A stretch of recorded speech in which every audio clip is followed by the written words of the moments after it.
দুপুর বন্ধুরা, তো তোমরা সবাই কেমন আছো? আশা করি ভালোই আছো। তো আজকে তোমাদের সাথে রান্না দেখাবো আর কিছু কথা তোমাদের সাথে শেয়ার করব। তো মানুষের পরিশ্রম সৌভাগ্যের প্রসূতি।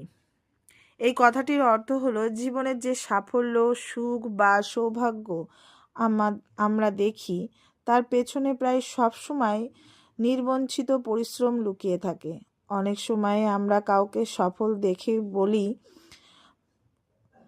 ও তো ভাগ্যবান, কিন্তু আমরা তার দিনের পর দিন করা চেষ্টা, ব্যর্থতা, ধৈর্য আর আত্মত্যাগ দেখতে পাই না। পরিশ্রম মানুষকে দক্ষ করে তোলে, আত্মবিশ্বাস বাড়ায়, ভুল থেকে শেখায়, সুযোগ দেয়, ধীরে ধীরে সাফল্যের পথে এগিয়ে নিয়ে যায়। যে মানুষ পরিশ্রম করে না, সে শুধু ভাগ্যের ওপর ভরসা করেই বসে থাকে, কিন্তু ভাগ্য সবসময় সহায় হয় না। আর যে মানুষ পরিশ্রমী, তার কাছে ভাগ্য একসময় নিজেই ধরা দেয়। তো বন্ধুরা, কথাটা কেমন লাগলো? ভালো লাগলে অবশ্যই লাইক কমেন্ট করো। আর আমার রান্নাগুলো কেমন লাগছে তোমাদের অবশ্যই জানাবে। তো এটা হচ্ছে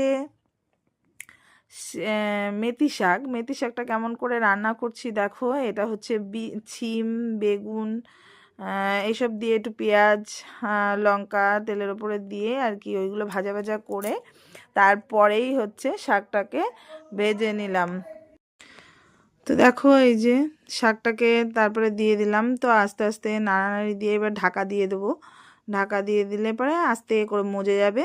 তারপরে যাই হোক পরে একটু ভাজা ভাজা করে নামিয়ে ফেলবো। তো এই দেখো শাকটা রেডি হয়ে গেছে। তো সত্যি শাকটা খেতে খুব টেস্ট হয়েছিল, খুব ভালো লেগেছে। তোমরা ওইভাবে করে খেয়ে দেখবে, অবশ্যই ভালো লাগবে।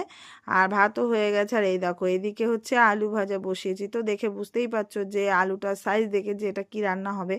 তো সকালের দিকে এতটাই ব্যস্ত থাকি ছেলেকে নিয়ে স্কুলে যাব বলে, যে তাড়াহুড়ো করে রান্না মানে গোছগাছ করে যে করব তা আর হয় না। তো যাই হোক এই যে বুঝতেই পারছো কি রান্না হবে। তো দেখো ফোড়ন দিয়ে দিয়েছিলাম গরম মশলা, গোটা গরম মশলা, জিরে, শুকনো লঙ্কা, তেজপাতা, আর এর দিয়ে একটু মানে হালকা ভেজে তারপরে পেঁয়াজগুলো দিয়ে দিয়েছি। তো পেঁয়াজগুলো দেওয়ার পরে মাংসটা দিয়ে দেবো। মাংসটা দিয়ে কষাতে থাকবো, তারপরে মশলাগুলো করে করে একে একে দিয়ে দেবো। তো দেখো, তো এই যে দেখো মাংসটা দেওয়া হয়ে গেছে, মানে কিছুটা ভাজা ভাজা হয়ে গেছে। আর এদিকে দেখো মশলা করে নিচ্ছি।